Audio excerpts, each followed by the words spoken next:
بسم اللہ الرحمن الرحیم۔ یا خالقو یا باریو یا مصورو، اللہم صلی علی سیدنا و مولانا محمد النبی الامی وآلہ وصحبہ بارک وسلم۔ صلاۃ و سلام علیک یا رسول اللہ۔ میں سدا بار اسلام سے مخاطب ہوں۔ میرا چینل دیکھیے، دکھائیے، لائک شیئر کیجیے اور گھنٹی بجائیے۔ اسوائے حسنہ شمس و قمر غوث بنگالہ پارٹ بائی پارٹ ڈال رہا ہوں۔ اللہم صلی علی سیدنا و مولانا محمد النبی الامی وآلہ وصحبہ بارک وسلم۔ صلاۃ و سلام علیک پارٹ 81۔ شیخ جی کا کوئی جادو نہیں چلا۔ آخر تنگ آ کر حضور غوث بنگال فرمایا، اجی منیر کسی کو بھیج کر وہ تعویذ فوراً واپس منگواؤ، میں نے بے ہوشی کے عالم میں اس کو دے دیا ہے۔ حضرت کا یہ فرمان سن کر شیخ جی کی عقل کا پردہ ہٹا اور سمجھا کہ اب کامیاب ہو گئے۔ فوراً اپنے دوست جمن ملازم کو چھوٹے حضور کی خدمت میں بھیجا۔ جمن نے جا کر عرض کیا کہ اعلیٰ حضرت تعویذ طلب فرما رہے ہیں، لیکن جمن کے پہنچنے سے قبل ہی حکیم عبدالعزیز نے جا کر یہاں کے حالات سے آگاہ کر دیا۔ آپ نے ہنس کر جمن میاں کو ٹال دیا۔ کچھ دیر کے بعد شیخ جی کے دوسرے ساتھی جمراتی میاں پہنچے۔ عرض کیا کہ جلدی جائیے اور بابو یاد فرماتے ہیں۔ اب چھوٹے حضور نے ضبط نہیں ہو سکا، برہم ہو کر فرمایا، جاؤ اپنے استاد شیخ جی سے کہنا کہ میں گنوار و بیوقوف نہیں ہوں، تم جیسے ریاضی اور فقیر میں تمہارے جول و فریب میں آنے والا نہیں ہوں۔ جمراتی نے واپس جا کر چھوٹے حضور کا پرجلال پیغام شیخ جی کو سنایا، جس کو سنتے ہی اس کو سانپ سونگھ گیا۔ اب اعلیٰ حضرت سے بھی کچھ عرض نہیں کر سکتا تھا کہ کوتاہی۔ اللہم صلی علی سیدنا مولانا محمد النبی الامی۔ پان کا پرکی سے بچہ نہیں پیدا ہوا، پان کھا کے کھلا دیا بچہ پیدا ہو گیا، تھوک سے بچہ پیدا ہو گیا۔ ہارے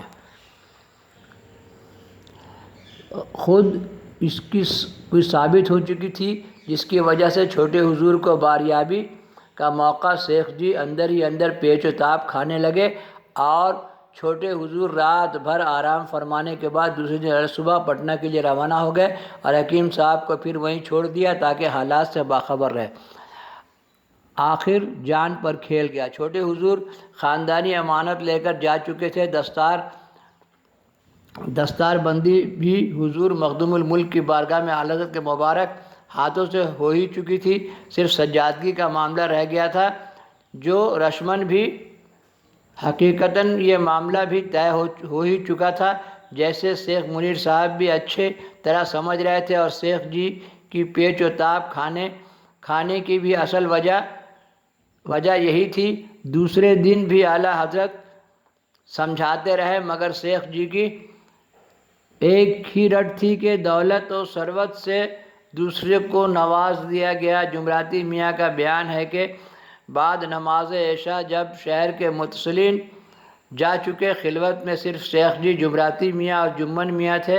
اعلیٰ حضرت نے فرمایا، حجی جانے بھی دو، جس کی قسمت میں تھا اس کو ملی۔ شیخ جی نے سن کر بیتاب ہو گئے۔ اعلیٰ حضرت نے مزید فرمایا، خدا کے یہاں نیت دیکھی جاتی ہے، درد دل چاہیے، چیخنے چلانے سے کچھ نہیں ہوتا۔ یہ سننا تھا کہ شیخ جی کو یارائے ضبط نہ رہا، پاگل پن کی حالت میں اٹھا اور قلم تراش لے کر اعلیٰ حضرت پر حملہ آور ہو گیا۔ دونوں خدام شور و غل مچاتے ہوئے باہر نکلے۔ اعلیٰ حضرت نے مضبوطی سے کے ہاتھ سے شیخ جی کے قبضے میں گرفت میں لے لیا، لیکن اسی بدبخت شیخ منیر نے انگلی میں دانت کاٹ لیا، جس سے آپ لہولہان ہو گئے۔ خادموں کے شور و غل کو سن کر فوراً کچھ لوگ دوڑے ہوئے آئے، اور ناگہانی واقعے کو دیکھ کر پہلے تو حیرت میں رہے، مگر دوسرے ہی لمحہ معاملہ سمجھ میں آ گیا۔ لوگوں نے شیخ جی کو پکڑ لیا اور زبردستی مرمت کرنا چاہا، مگر اعلیٰ حضرت کا رحم و کرم سامنے حائل ہو گیا۔ فرمایا، مار پیٹ مت کرو بلکہ اس کو باہر کر دو۔ چنانچہ فوراً باہر کر دیا گیا۔ پھر لوگوں نے اعلیٰ حضرت کی انگلی کا مرہم پٹی کیا اور رخصت ہو گئے۔ آپ نے آنکھوں ہی آنکھوں میں رات گزاری۔ اللہم صلی علی سیدنا و مولانا محمد النبی الامی وآلہ و صحابہ بارک وسلم صلاۃ و سلام علیک یا رسول اللہ صلی اللہ علیہ وسلم۔